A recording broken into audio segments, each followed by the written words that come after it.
The beach house just became ground zero for the biggest mystery of the summer, and a single name drop might have just exposed a massive buried family secret. Hello, I'm Emma Bennett from the B&B Spoilers YouTube channel. Okay, can we talk about this? Because I am literally losing my mind right now.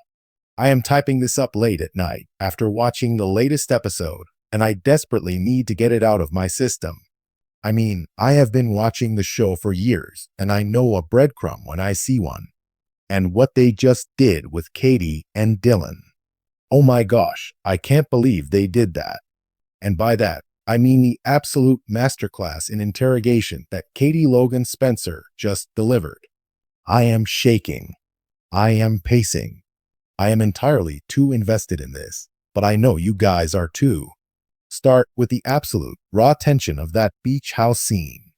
Katie marches in there, and she is not playing game. She doesn't ease into the conversation. She doesn't offer a polite hello. She goes straight for the jugular. She corners Dylan and just starts firing off accusations. She calls out the fact that Will is clearly more than just a friend to her. She needles Dylan about wanting way more than just a make-out session on a sea. And Dylan is just standing there stammering, trying to get a single word in edgewise. But Katie is having absolutely none of it. Every time Dylan opens her mouth, Katie hits her with another accusation, and each one lands harder than the last. But then it happened. The moment that made me sit straight up in my bed and rewind my screen 3 times. Katie looks this girl dead in the eye and asks, "Who are you, Melissa Dylan? And what exactly do you want from my son?" Wait, rewind. Melissa Dylan. She used her full name. Not once, but twice in that conversation.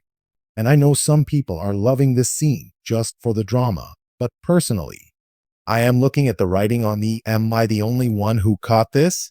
Because in the soap opera world, nobody uses a character's full government name unless it means something. They just don't. Everyone on this canvas calls her Dylan. Elektra calls her Dylan. Will calls her Dylan. Even RJ calls her Dylan. But Katie reaches for the full name, testing it out loud, rolling it around in her mouth like she is trying to see if it fits a puzzle she hasn't quite solved. And let me tell you, Brad Bell does not write full names into Dial. That is a deliberate neon flashing sign pointing us toward a massive reveal. Because let's look at the facts. Who actually is Melissa Dylan? We know she has a cousin, Remy Price, who has been nothing but absolute chaos since the second he set foot in Los Angeles. I mean, Remy is a walking disaster zone. And Dylan is proving to be incredibly shady herself. But here is the massive glaring blank space that this show has completely ignored until now. Who are their parents?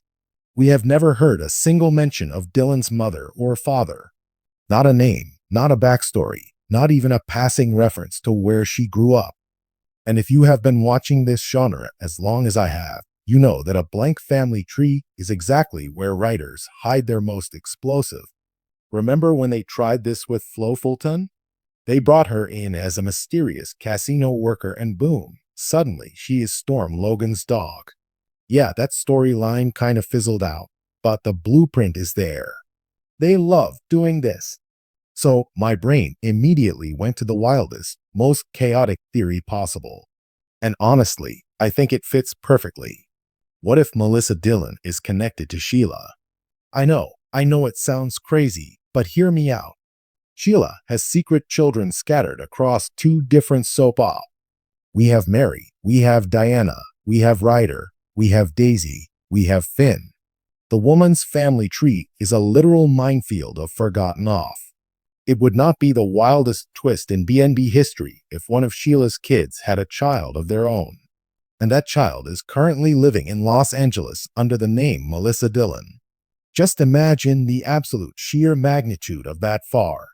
Because right now, Sheila is completely distracted. She is busy sneaking into Finn's empty office, staring at his open laptop, and plotting to crash his and Steffi's romantic getaway to Monaco. She is so hyper-focused on forcing her way into Finn and Hayes' lives that she probably has absolutely no idea she has another blood relative standing right across town in Will Spencer's beach house. And think about the Spencer family's reaction. Katie already hates Dylan. She thinks Dylan is a gold digger. But what if she finds out Dylan carries Sheila's DNA? Katie would go feral. Steffi would lose her actual mind. And Will, poor, pathetic, heartbroken Will Spencer would realize he has been making out with the granddaughter of the woman who shot his brother's wife in an act. The drama would be nuclear. But wait, I'm getting ahead of let's look at what is actually happening right now, because Will is a total mess. I mean, I love the guy, but he is staggering through the wreckage of his love life like a zombie. Electra just delivered her final goodbye. 3 cold words, and she shut the door on him for good. She is officially done crying over him, and now she is leaning heavily on RJ. Forrest. And RJ, don't even get me started on. He is circling Electra like a shark, playing the supportive good guy while he conveniently pushes Dylan to chase after Will. It is so manipulative, and I am kind of here for it, but it is leaving Will completely vulnerable. Wyatt finally had to step in and give Will some brutal tough love. Wyatt literally yelled at him that pining over Electra is not healthy. And honestly, thank goodness someone finally said it. But Wyatt also uncovered another massive red flag about. When Wyatt walked into that beach house the other day and found a strange woman there, Dylan panicked and introduced herself as Nancy. Nancy! She gave him a fake alias to cover her track. And now Wyatt knows the truth. The flimsy alias has completely fallen apart, proving that Dylan is a liar who operates on deceit. So Katie is completely justified in going after. Katie thinks she is protecting her son from a woman who just wants a piece of the Spencer pie. And to be fair, the show is heavily baiting us with the gold digger. We literally just watched Dylan sit there and secretly research the Spencer family and its considerable fortune right after claiming her feelings for Will were true love. It screams opportunist. It screams greed. But I am sorry, that is just too simple. I know some people are loving this sweet assistant turns out to be a gold digger storyline. But personally, I think it is a massive decoy. The writers are dangling the money angle to distract us from the bloodline. Katie is asking the right questions, but she is asking them for the wrong reason. She thinks she is hunting a con artist, but she is actually pulling the thread on a massive family secret. And let's not forget the other dark secret that is already sitting between them like a ticking time bomb, the Luna Natsala car. We all know Luna did some incredibly evil things before she died, but she died fleeing the police in a car. And who was driving that car? Melissa Dylan. Will has known this since November. He knows Dylan was behind the wheel, and he chose to forgive her and keep it a secret from everyone, including his own mother. So when Katie starts digging into Dylan's past, and you know Katie collects receipts for a living, she is going to dig deep. She is going to find the police.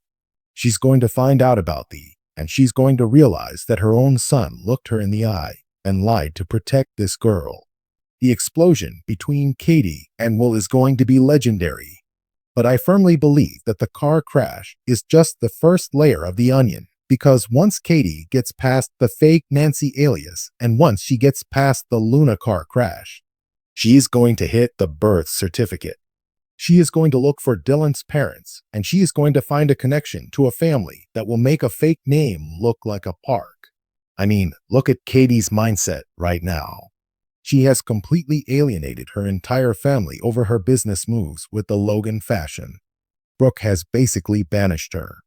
Donna is caught in the middle. The only person fiercely encouraging Katie is Bill Spencer. Katie has nothing left but her ambition and her son.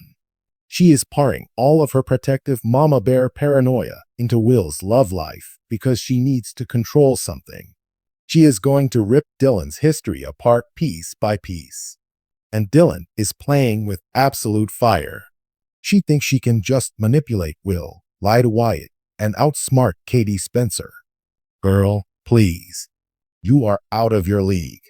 But if my theory is right and Dylan really is a Carter, then maybe she has that same psychotic survivalist instinct that Sheila had. Maybe she is more dangerous than any of them realize. I just cannot get over the deliberate use of the full name. Who are you, Melissa Dillon? It gives me chills. It is such classic soap opera foreshadowing. They are telling us right to our faces that we do not know who this woman is. We only know the mask she is wearing. And the mask is already slipping. Electra slapped it right off her face when Dillon smugly confessed to spending the night with Will. And yes, the show confirmed they only made out and fell asleep. So let's kill those pregnancy rumors right now. Nothing more happened, but the damage is done. Electra is gone. Will is isolated. And Dillon is moving in for the kill. Okay, back to the point. I am so emotionally invested in this Katie versus Dillon. It is the best kind of soap fight because both women are half right and half.